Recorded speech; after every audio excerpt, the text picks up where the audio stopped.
To the continent. In just a few hours, the Africa Cup of Nations will begin. Already, teams are already arriving from all across the continent.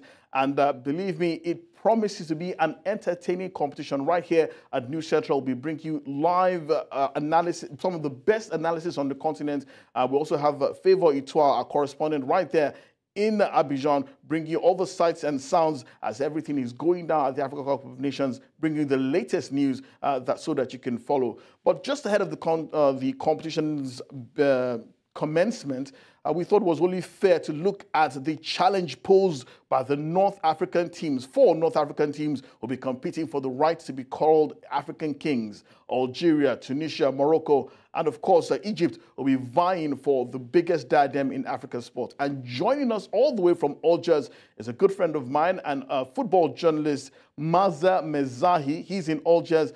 And Maza, it's very, very good to have you on the show, my friend. Let's start by looking at your own national team, Algeria. It has an excellent blend on paper of youth and experience.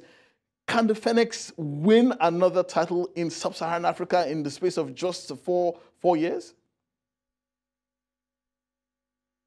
Yeah, of course they can. Listen, there's very little logic at times when it comes to the results of the African Cup of Nations. Who expected your country, Nigeria, to win in 2013?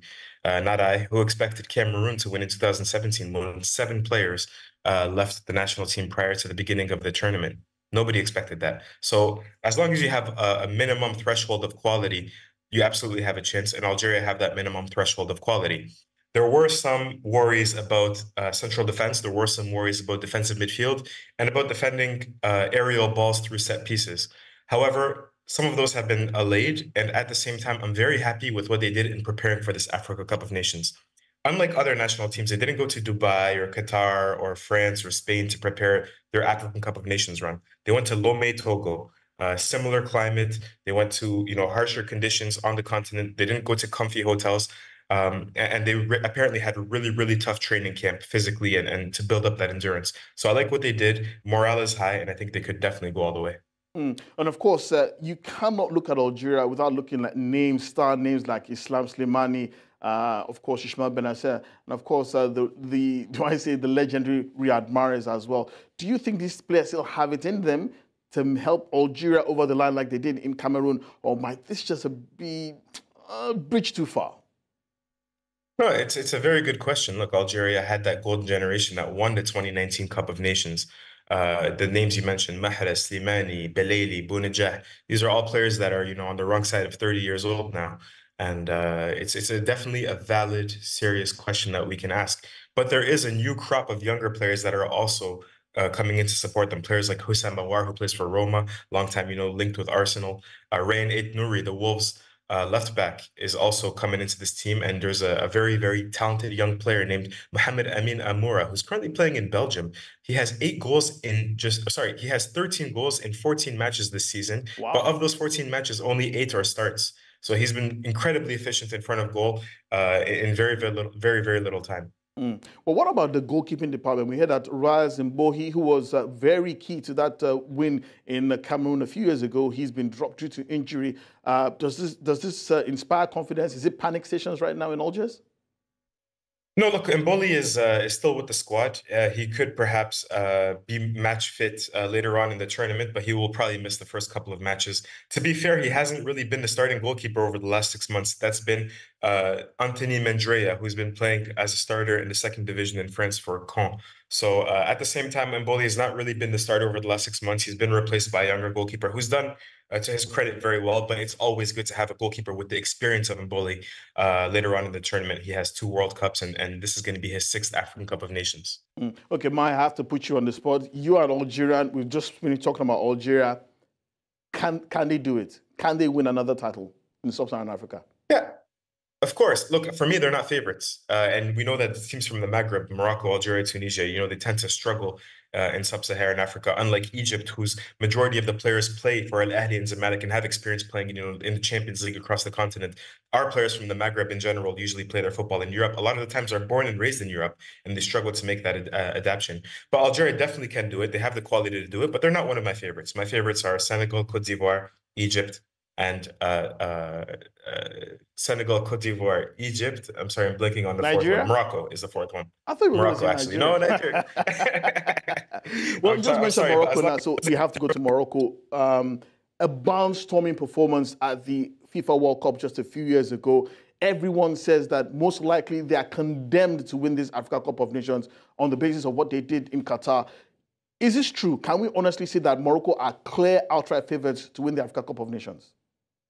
Look, Morocco have impressed in the World Cup before, in 1986, for example. That didn't necessarily translate to them having success in the Cup of Nations. They've only won one in their history. In 1976, we're coming up on 50 years since Morocco last won the African Cup of Nations. So that's not always an apples to apples or an oranges to oranges comparison. And there's one thing that worries me about Morocco is that when they were at the World Cup, they were playing a defensive brand of football and counterattacking, against their opponents.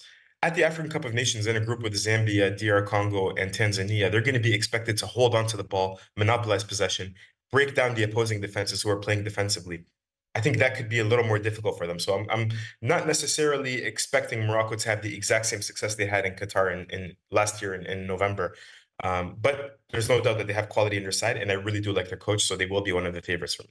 So what would represent success for Morocco in this Nations Cup? Yeah, that's actually a fantastic question, because we have to remember also that Morocco are hosting the next edition. And so you have to wonder psychologically what that does to them. Well, are they saying, okay, let's just Because put if in they a good win it this performance time here, around, they go into the next one as defending champions. yeah. But do they think like that? Or are they thinking, you know what, this one is okay. We just need to have a good performance, build our group, because the next one we have to have it at home. So that's psychologically, that's going to be very interesting to see how the coach and the national team sort of keeps it together. I think for them, a good tournament would be a semifinal. Walid Regragui said that for them, a good tournament would be the semifinal. But I don't think anybody, any nation on the continent is saying, yeah, we're for sure going to win this tournament. We know how unpredictable the AFCON can be. Let's move on to Egypt, a team that never fails to disappoint, especially when nobody's looking at them, and also a team that also possesses the supreme talents of one of Africa's finest ever players, Mohamed Salah. Surely they have to be in the mix. The last time they were in Sub-Saharan Africa, they got to the final against all odds. Can they go on better in Abidjan this time around? Well, don't just remember the last time. Even in 2017, they made it to the final and they lost to Cameroon. So Egypt have made it to the final of 2 of the last 3 AFCONs. And a lot of the same group is coming back. We're talking about, the goalkeeper Mohamed Shenawi, the center half Ahmed Higazi, players like Mohamed El-Nani, Mohamed Salah, these Trezeguet. These are all players that have, years and years of experience under their belt. And what I like about Egypt is that they know who their best players are. They know what kind of style of football they're going to be playing, and they have a lot of experience. I do think this Egyptian side, for me, I think this is the side that I'm picking to win it. They have that experience. They're going to be scrappy in midfield. They're going to be very, stingy in defense. And their forward attacking line is in great form. You have players like Mohamed Salah, who's been great in the Premier League this season. You have players like Omar Marmoush, who plays for Eintracht Frankfurt. He's been one of the players of the season in the Bundesliga, alongside the Ghanaian striker Serhou Guirassy. You also have Mustafa Mohamed, who's had a fantastic 18 months in France for Nantes.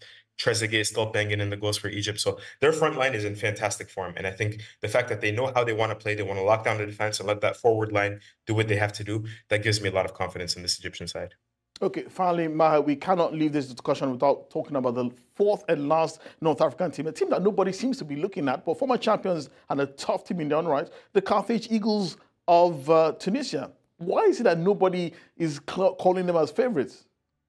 Well, it's because they don't have the star power of a Morocco or Algeria or Egypt. That's the main thing. Who's, the one main player that you think from the Tunisian national team? I think many of our listeners or watchers will probably say Hannibal Mejbri from Manchester United. He's not even in the group, and he's just a youngster that hasn't proven himself yet. Youssef Msakni is another name. He's going to be playing in his 8th Cup of Nations. Talk about being on the wrong side of 30 and being a little bit older. And there's also the problem that Tunisia have been very Dr. Jekyll and Mr. Hyde. On one hand, at times, they look very, very impressive in friendlies against Algeria and Egypt, for example. They've taken it to those teams, and that's been surprising. And then last summer, they went to East Asia to play against Japan and Korea, and they lost 4-0 and 2-0. So at times, they look like they know what they're doing, and they look very competitive, and at other times, they look catastrophic. And so I think even Tunisian supporters, they don't really know what to expect from their national team in Cote d'Ivoire. And that's why I think people are not really talking about the Carthage Eagle. But they also know how to win matches. You know, we talk about the dark arts in North Africa. We talk about the goalkeeper cramping in the 90th minute. We talk about, you know, getting in the referee's face to make sure that he makes the next call your way. Tunisia are masters of the dark arts. They know how to win a match if they have a 1-0 lead in the 80th minute. And so that's why you can never write them off as well. Thank you very much, Maha. But before I let you go, I want you to rank these 4 teams that we talked about in order of the one most likely to make a mark in Abidjan. Yeah, I think Egypt are going to be, in my opinion, actually champions. I think they're that good. Egypt, for me, are the very top, and I think the writing is on the wall for Mohamed Salah, who's finally going to win an AFCON. Under them, I'm going to have Morocco, who are going to be carrying that momentum from the World Cup into this tournament. Algeria are just after them, but don't sleep on Algeria. I said I'm very, very impressed with their training camp. And then I'm going to have Tunisia last because I think the coach, Jalal Qadri, is not a coach with a lot of experience. He's not a coach that I trust and that Tunisians trust. And I think that's going to make a difference. But they should all be fairly competitive and make it to the knockout stages in Côte d'Ivoire. Mohamed Zai, Africa football journalist par excellence, thank you so much for your time. It's always a pleasure talking to you. We hope we'll be able to catch up with you when you do get to Abidjan later on this week. Thank you so much, Ma, for joining us. Thanks for having me, Babatunde.